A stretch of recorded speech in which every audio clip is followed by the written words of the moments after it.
Hey, welcome back to another video. Doing a budget PC build today. So I know a lot of you are upgrading your own systems, building a new system. So I'm going to be going over a budget build. I'm going to show you the components I picked out, why I picked out those components, and show you the actual build process, and then go over some benchmarks. So one thing to note, I went with AMD for this build, not Intel. Not biased, but Intel doesn't have anything competitive right now in comparison to what you would get on the AMD side. So as you'll see, I went with an AMD Ryzen 2600. It's a 6-core 12-thread CPU, very cheap, very good performer. Unfortunately, Intel doesn't have anything to compare. It doesn't have a 12-threaded chip in that price range, which is why I went with this CPU. So anyways, that was the choice why I went with the AMD CPU. But let's get started. All right, over at PC Part Picker, I'm going to show you guys a list of components I picked out and just explain to you a bit why I chose these parts. So first things, went with the AMD Ryzen 2600. This is a 6-core 12-thread chip. It definitely can't be beat for the price, $124. It's going to give you excellent gaming performance for the price. For a $50 premium, you can get the 3rd gen 3600, which does have about a 10% performance increase depending on the application or game. 15 best case scenario. But for the price, the CPU can't be beat for gaming. CPU cooler, sticking with the stock AMD cooler that's in the box. It's decent, does the job, and any of the aftermarket coolers that you would buy, like the Cooler Master Hyper Evo 212, those are fantastic coolers. But the thing is, if you're going to be spending $34 or more on a cooler, I would just pay the difference and get the 3600, because any performance you're going to get overclocking, which is probably why you would buy the aftermarket cooler, it's going to be wiped out by just spending that money on the 3600, which is going to give you that extra 10%. For motherboard, went with the MSI B450 Gaming Plus, simply because I already have this motherboard. But any of the B450 motherboards in this price range, plus minus $10, $15 would be good. Stay away from the cheaper B450 motherboards, because you will lose some expandability. Sometimes they only give you 2 DIMM slots for the memory instead of 4. Typically, my preference is MSI or Gigabyte for motherboards, but if you like ASRock or ASUS or any of their vendors, go with them. Just get a board that's going to give you the expandability that you can upgrade in the future. For memory, went with the Corsair Vengeance LPX 16 gig. It's 2x8 DDR4 3200 megahertz CAS 16 latency. I went with this because with the Ryzen chips, especially the 2nd gen and 3rd gen, they like fast memory. Now with the 2nd gen, like the 2600, you will be limited. You're not going to get much more than 3200 anyways. And I might even have to downclock this to 3000 megahertz. So just keep that in mind. But definitely, this memory is not RGB. So if you want RGB, you're going to have to pick a different kit. One thing about this memory though, and it goes for a lot of kits, you'll see 2 kits when you search for this. 2 kits will come up. Like at Newegg, one's $77.99 and the other one's $87. They're the exact same kit. The difference is the one for $10 more says AMD for AMD Ryzen. It has been tested on Ryzen to run at these speeds, but there's also a lot of marketing in there. So if the AMD compatibility sticker is worth a $10 premium to you, by all means get it. Personally, I wouldn't pay the $10 premium. I would just stick with this kit for $77. Hard drive, went with the Crucial MX500 250 gigabyte solid state. It's a Sata drive. You can get the NVMe drives. I think they're a little more. For the price and the performance you're getting from this drive, it's really good. For a $20 premium, you can get a 500 gig, but it just depends. For this budget build and the price, that's why I went with this drive. But if you need if you're going to have a lot of your Steam library installed, or you're going to put some more applications on there, Adobe, Photoshop, whatever, just keep that in mind, because a lot of the AAA games like Doom Eternal is over 50 gigs, Rainbow Six Siege is over 100 gigs. Then you got Red Dead Redemption 2 is well over, I think, 90 gigs, 100 gigs. So you could fill up a 250 gig pretty fast. So you might want to get a drive like this, like the 250, and then get like a 1 terabyte spinner drive to keep your games on. For the video card, I went with the GTX 1660 6 gig card. It's a pretty good, mid-range card that gives you good performance. The AMD equivalent would be the RX 5500 8 gig card, which is, they're pretty much around the same price and performance, depending on the game. Just depends if you like, NVIDIA cards or AMD cards. I don't have a preference. For the case, I went with the Fractal Design Meshify C. I've used a lot of Fractal cases in the past, and I really liked them for their airflow and the cable management.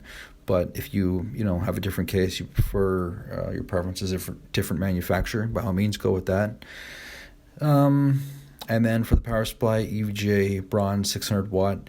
I would not save money and go with like a 450 or a 500 watt, because you're going to be running close to the maximum capacity and you're not leaving yourself room to upgrade in the future. But I also wouldn't go more than 600 watt unless you're planning on sticking like a 2080 Ti in here in the future, but it doesn't make sense for this budget build. So stick with 600 watt. It's more than enough. It's going to give you room to upgrade. Stick with a decent brand. Get bronze, silver, gold, but for this budget build, this is the power supply I went with. You can go with any of the brands, Corsair, Cooler Master, Thermaltake, and that's it. So let's get building.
All right, got the system assembled.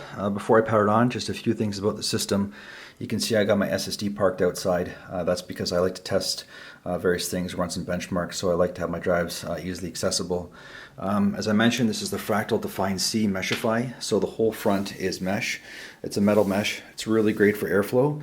And on the inside, you can see there's the foam for dust filtering. So this case came with two fans, but I installed a third one in the back.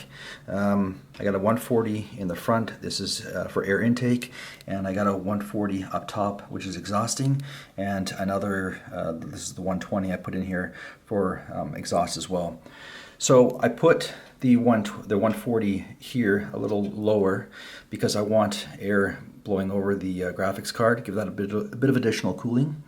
And then a lot of motherboards, well, not a lot, but some of the cheaper ones anyways, they won't give you any heat sinks for the VRMs. And then some of the budget ones will just give you the heat sink here, but they won't put one here. So I like to have a top fan exhausting up to, like, if you can place it right here, so it takes some cooling not only off the CPU heatsink, but it'll give you some additional cooling for the VRMs, especially if you don't have a heatsink here. And you can see the fan back here, it's limited where it can sit, but this fan up top, if you have a spot to mount it up top, this one can get pushed further down, so it's actually taking air off the VRM heatsink, which is what you want. So if you can mount one there and push it in as far as you can, that's where I would put it. For cable management, I did what I could tied up some of the cables. Quick and dirty job. And back here you can see a lot of the cables that come with stock cables that come with power supplies. They have these the ends are very stiff, so you can't do good bends with them. You can see that like this whole part's really stiff, so it was hard to come through here and then immediately do a turn. It worked out though. I just tried to do what I could with the cables. Do what you can to make it look nice. The case came with this top I guess air filter, dust filter, but I don't use it because the top is being used for exhaust. I don't want this on here because it's restricting the airflow, so I just keep that off. Anyways, let me get this powered on for you.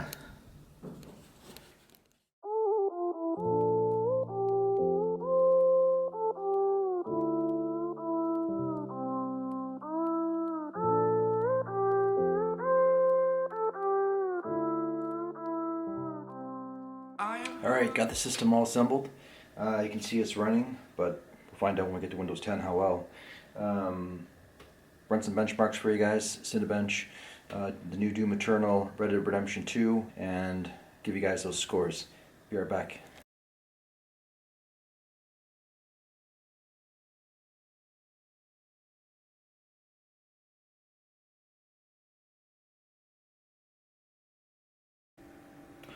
Alright, hopefully this has been helpful for you, just giving you a bit of an overview of the system itself, picking out the components, showing you a bit of the build, and also some benchmarks for this particular system. Well, one thing to note with this 250 gig drive I went with, I would probably opt for the upgrade to the 500 gig. SSDs are pretty cheap these days, and they're only expected to go up soon, so I would opt for a 500 gig. I installed Red Dead Redemption 2 and Doom Eternal. Installing those two games with Windows 10 1909, there is about only 38 gigs free. And considering Windows, is going to pull down some updates soon, if you wanted to install, some more games from your Steam library, or you're planning on keeping a couple big AAA games on this system, definitely opt for the 500 gig. It wasn't too much more, but I wanted to keep the price down for this budget build. As with any build, budget, mid-range, or high-end, there's parts on sale all the time. Just shop around for your components, and hopefully you can find a good deal. Anyways, thanks for watching. Catch you in the next video. Bye.